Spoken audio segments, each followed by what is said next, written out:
All right, good morning. Thank you for joining us on short notice. I always say that. I know it sounds contrived, but we do appreciate that things happen here, on our timeline, and you guys always seem to make it work, so thank you for that. I'm very pleased to announce today that we've signed Luke to a 5-year contract extension. Luke's a very important part of our team. I know I've been asked a couple times this morning why it took so long, and as I explained to Luke, in a hard cap system, they're not simple to arrive at values, and we intend to spend to the cap.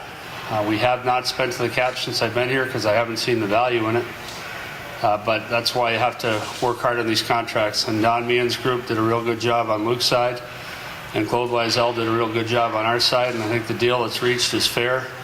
And I'm very pleased to announce today that Luke Schenn is a Leaf, 5 more years. Congratulations. Luke, you want to say anything, or you want to take? Yeah, I'd just like to thank, obviously, Brian and the Leafs organization for showing the confidence in me here for the next 5 years. And, I've been proud to be part of the Toronto Maple Leafs since I've been drafted here. My first 3 years, I've been awesome. The city's been great to me. The fans have been awesome. The organization's been unbelievable. I've been given nothing but a great opportunity here. So being able to give a contract extension for 5 years from the Toronto Maple Leafs, I'm very grateful for it. And, I couldn't be more thankful, and I'm looking forward to, the next 5 years here in Toronto. And this team's a good young team, and I know we're only going to be getting better here in the next, few years. So I'm looking forward to be a part of that. Questions? Luke, as a 4th-year player in the National Hockey League, where do you think you are on the development curve, and what kind of an impact do you think you can make this season? Well, I think the first 3 years, your entry-level contract, you're not even close to hitting the peak of your career. So I think, going forward, over the first 3 years, you get more comfortable as you go. You get, more adjusted and used to how things work. Not only, playing in the National Hockey League, but things away from the rink and how to handle different situations. So I think going forward, continue to learn and progress here, and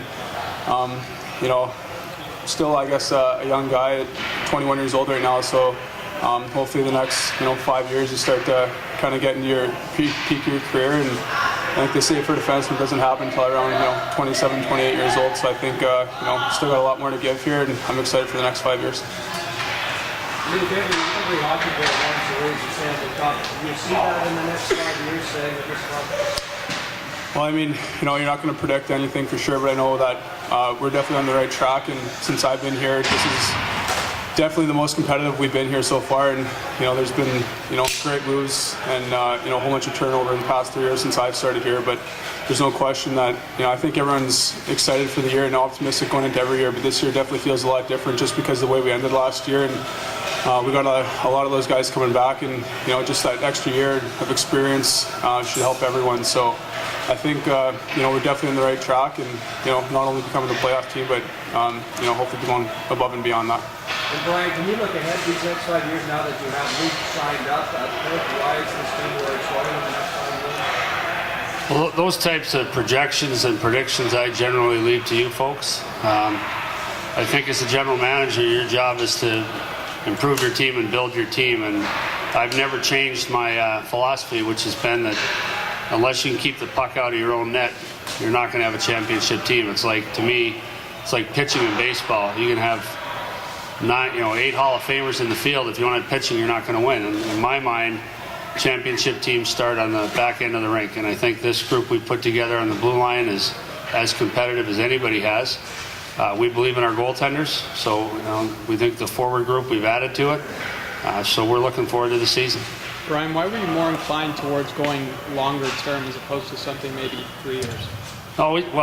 We talked about 2, 3, and 5 year deals. The only deal we didn't talk about was a 4-year deal that would have walked Luke right to unrestricted. But we spent a lot of time on a 2-year model, a 3-year model, and a 5-year model. Every stone was turned over in this negotiation, I can promise you that. And was age in that unrestricted free agency kind of the key in settling at 5?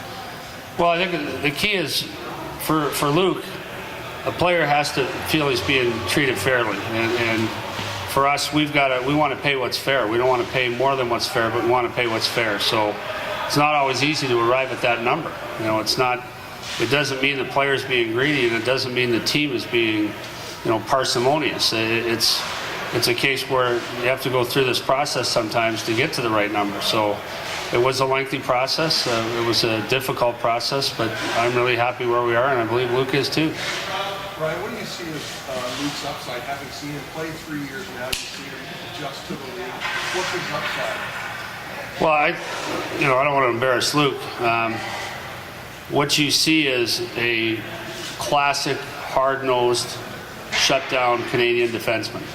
This Luke plays the game the way we all dream about finding players to play that way. He plays hard. He's hard to play against. He finishes his checks. He's gotten dramatically better in the time he's been here. His improvement's been a rapid ascent in terms of his skill development. And I don't think he's done. I think what Luke said is true. I think he can get better in his own end, and I think his offensive side can continue to develop. You know, you saw that a little bit last year, getting over 20 points, and I think that number can increase. The working contract, how do you affect the negotiations? I would say no. Maybe if we were talking about a 2-year deal, it would have. But no, I would say not. Luke, like you said, you are only 21, but now that you're locked in for 5 years, you have been around more than some of the players here and are familiar with the brand. Are you ready to take that role as leader, even maybe some of the older guys? Yeah, I think so. I think, altogether, we got a pretty good leadership group here altogether. I think our whole team, a lot of guys bring a whole bunch of different things to the table, and that's one good thing about our team right now is we're a bunch of young guys. There is no really, real old guys, I guess, that have been around in the league forever. We're a pretty young team, so I think, no matter how young a guy is, every guy has that ability to kind of step out and still be in their comfort zone here just because everyone's pretty close in age and everyone, gets along great. And I think, going forward, obviously, for sure you would help contribute to that. Because of the team situation, having not been in the playoffs for a long time, I suspect that right from game 1 of the season, the talk is going to be about the playoffs. As an individual, how will you handle that, and how will you talk to your teammates about it?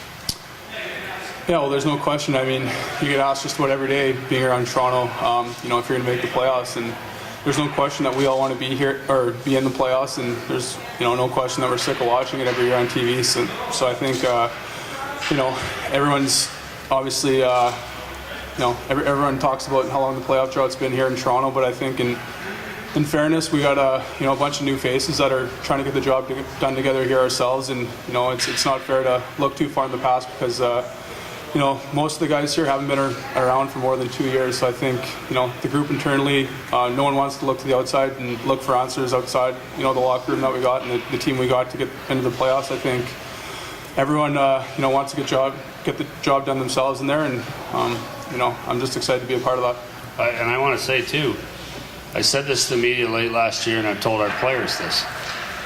This notion that the players are somehow accountable or responsible for 1967 or however many years out of the playoffs, those were teams that failed.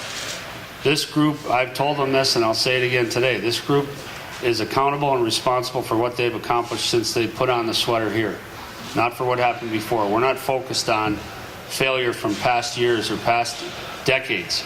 We're interested in success for this group. So this group, what they owe the fans and what they owe the greatest fans in the world is what they've accomplished and what they've contributed since they got here. This notion that somehow this group has to explain away 40 years of failure, we're not focused on that. I've told these guys this, you owe us from the day you get here, that's what you owe us. And what happened before that is not your responsibility.